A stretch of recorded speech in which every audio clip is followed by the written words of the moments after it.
Hello and welcome everyone, I am Madals and welcome to another StarCraft 2 England cast, and this is actually a really special one because it is the first game I have ever cast from Heart of the Swarm, and of course that's the beta. I've got access to it, so is pretty much the world and its wife now.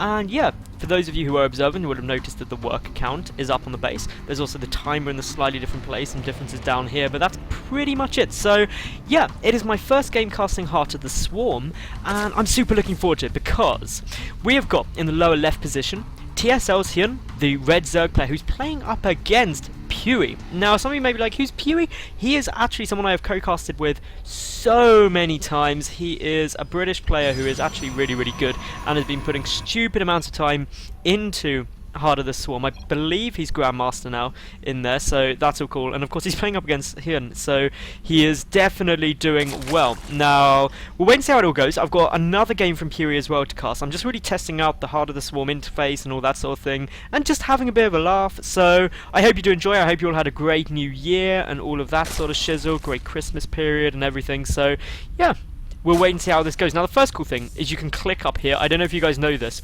but this is one of the most awesome features ever for a caster. No longer will we have to be like, oh my goodness, where's that building? We can just click it, especially useful if someone's making a spire, because spires are scientifically proven to be the hardest thing you will ever want to scout. It also selects it, which makes it super cool. But yeah, I'm waiting to see how this is going to go down. Obviously, this is the new version of the map, so there are these unbuildable plates, which basically just stops you getting pylon blocked if you're the Zerg player, which of course wouldn't happen to HyuN, but well, so far it's all looking pretty entertaining, it's looking pretty fun. I apologise if the sound levels aren't quite right or any shenanigans like that, because to be honest, I am not going to be casting many Heart of the Swarms games in the near future, I very much doubt, so as a result we shouldn't have to worry too much. But I just thought I'd do these two as a bit of a change and be like, hey, it's Heart of the Swarm, aren't we all excited about that? And you'll all be like, yeah we are, Madals, and then we'll have a great time. Anyway, Forge coming down as a Nexus first, so that's all perfectly normal. Hatchery on its way, we've got some Zerglings on the way out as well as an Overlord, and yeah, all looking pretty funky. The pylon on the back here, this just really shuts down some of the paths that Zerglings can come through, which is essentially what you need to do in this map, because due to the positioning of the pylon and due to how wide this area is, you can't defend all of it with one pylon. So I'm interested to see where Pughy's going to chuck down his cannon. I imagine he'll be here, so he can defend most of the mineral line from Zerglings, and that's really the optimum place to put it. Meanwhile, the Queen is on its way out, 16 workers, all looking good. This worker count, if anyone hasn't actually played Heart of the Swarm yet, that is probably my favourite feature of Heart of the Swarm so far, which I know is really bad with all the cool new units and everything, but I just find it oh so good because it just saves my time so much, especially when you're a Zerg player and you're quickly counting up drones and stuff and you've got more drones than you care to count, especially if you're TLO, then it makes your life a little bit easier. Anyway, that one Zergling is trying to be annoying to the probe, but the probe gets away absolutely fine. Meanwhile, we've got the third base on its way out. We've got the first gateway coming. Meanwhile, of course, we do have the Zerglings moving up. That probe is going to get back the Overlord, getting pretty much all the scouting information it could ever want, just chilling up here being like, I know your timings, I know everything that you're doing. The double cannon, of course, just makes you a little bit safer. HyuN not afraid to go for early aggression at all. He's done it multiple times. I remember even back, well, what was it, nearly 7 months ago now, at Antec Attack, he was always going for early aggression, especially against Revival, his then teammate. But yeah, Cybercore coming down, this is all looking good. Meanwhile, no sign of any tech yet, our HyuN. He won't really get his gas down until 40-50 odd supply, that's the usual. The Cybercore happily on its way down now as well, so Pughy is teching up perfectly normally. He's got his 2 gas, he's got his first Zealot on the way, so not skipping the Zealot, which you do see some very brave Protoss players do, but yeah, so far this is looking to be a fairly normal game all the way through, and I must say I'm getting thrown off by that timer being slightly out of position. I don't know why they moved it. If someone has any clue on why it was moved, do let me know in the comment section, because that would be awesome. And of course, make sure you like this video and follow me on Twitter and all those shenanigans, because that would just be cool, wouldn't it? Then you can tweet me, and I answer like 99.9% of tweets people send me. Even if they're pretty bland, I'll still be like, cool bro, or something like that. And if someone tweets me saying, cool bro, I will just reply with cool bro. I'm not gonna lie. I'm making that promise right now. Anyway, looking around, what else have we got? We've got a robotics facility. Ooh. Okay, so this is really the standard meta game in Wings of Liberty, at least anyway. In this matchup, Protoss players go one gate into robotics facility. It threatens the Immortal Sentry all in. You can also do some cool drop tech as well. Sentry drops can be really irritating for the slightest. And what's this? Ooh, I have actually never noticed that creep now spreads up ramps. Usually you have to have creep already going up there, but there isn't, so that is pretty funky in itself. And yeah, looking around, these Zerglings are just going to come and poke and prod. Meanwhile, we've got the Overlord coming in, sees the 3 gateways. That's quite important, because once that robotics facility is scouted as well, that straight away gives some important information that this could still be an Immortal Sentry all in. We've got the Rotor on its way down though, so that's looking good, but it's a War Prism coming out here. But of course HyuN has no way of knowing that is a War Prism and not an Immortal, so that instantly opens up some kind of threat. But Pughy, he's going to be in a good position here. HyuN doesn't really have much to react to. He has a handful of Zerglings, which are very, very far on the edge of the map. There is this one pylon down here for Pughy as well, which hasn't been scouted. The Overlord is there, and I don't know if anything is going to come in to scout it, but the Overlord is going to go down before the War Prism comes out, and that's the really important thing, is you don't want to get that spotted. The Sentry most likely to get picked up as well, along with the Zealots, because no, it should be... No, it's only Zealots getting pumped out. This is quite interesting. Usually you expect to see 2 sentries, 2 zealots in this drop, but straight away, slight difference. The probe's still chilling down there. We've got the macro hatch on its way, the evolution chamber on its way as well. We've got the +1 ground armor, +1 ground weapons already finished, of course, so that is good. This pylon has now been spotted, some more zealots warping in, so this is a multi-prong harass, really. It's going into the main base. These Zerglings are going to do an okay job against these zealots, and the game is lagging slightly, which is very, very surprising, because my computer is a bit of a beast, so I'm guessing that's some slight inefficiency in the beta client, but of course beta or beta, depending on whether you're English or American. I'm sticking with beta test. The Overlord does importantly scout this though. This is so critical, scouting out that War Prism. Is HyuN going to react in time? Of course he is. He is absolutely amazing. So chucks in those Zerglings, chucks in the Queen over there as well. But down comes the drop. We've got the 3 Zealots. The Sentry there as well, but the Sentry gets focused incredibly quickly straight down. That is quite a big lock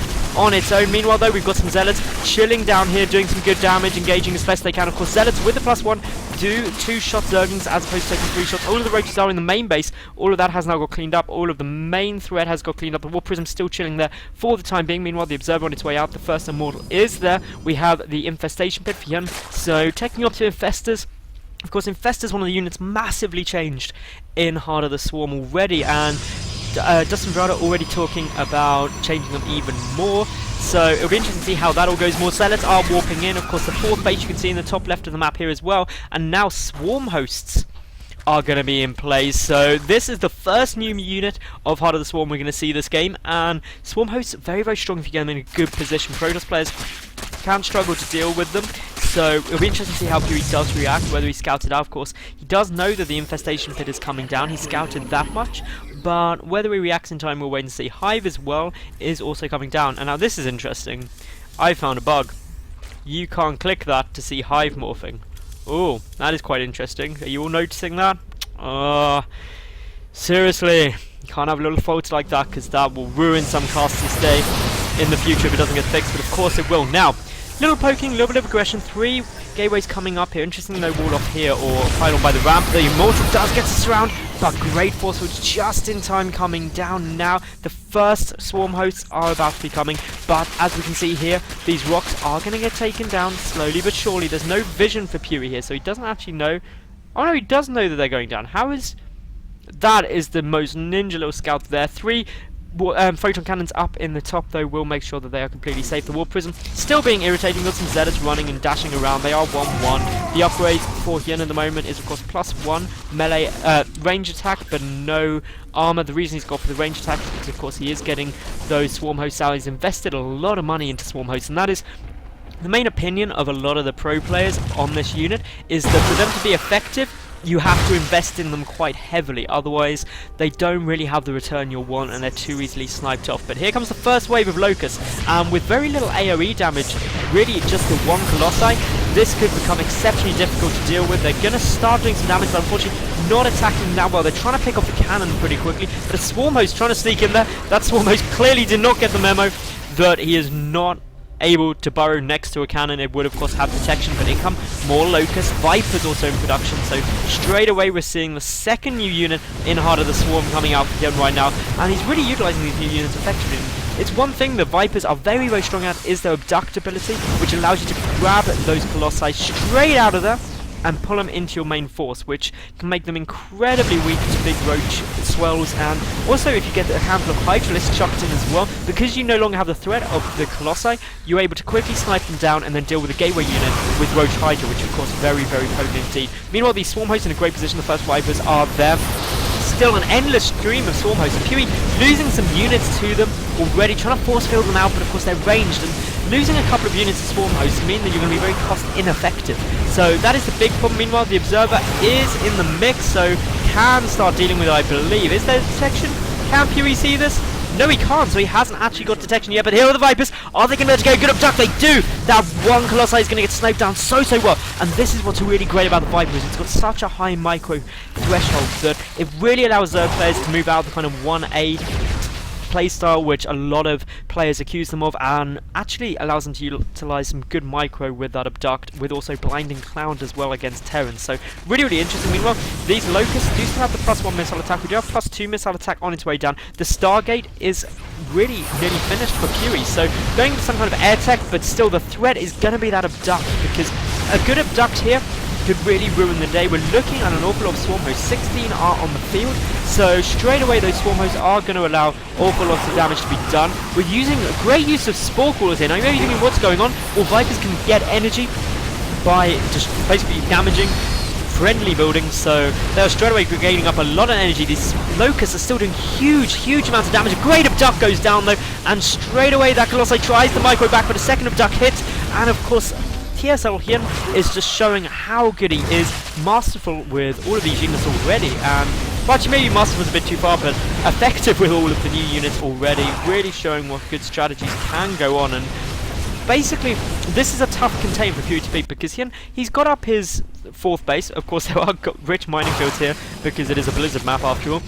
Yeah, but as we can see, gateways are going down. We've got this relentless onslaught of Locusts still coming across. They are +2, and that means they do 14 damage per hit, which at 0.8 attack speed means they have a very, very good DPS. We've got the Swarm Host moving ever slowly forward. This is really reminiscent of a siege line, as you'd see in Wings of Liberty, but just look at the damage it's doing. It's absolutely devastating, and Pughy left in a position where he can't really do much. He's 100 supply behind now, warping in more units, but how do you deal with this sort of composition? Well, the obvious way is through air, but it would be just such a big tech switch right now, so HyuN looking really comfortable at the moment.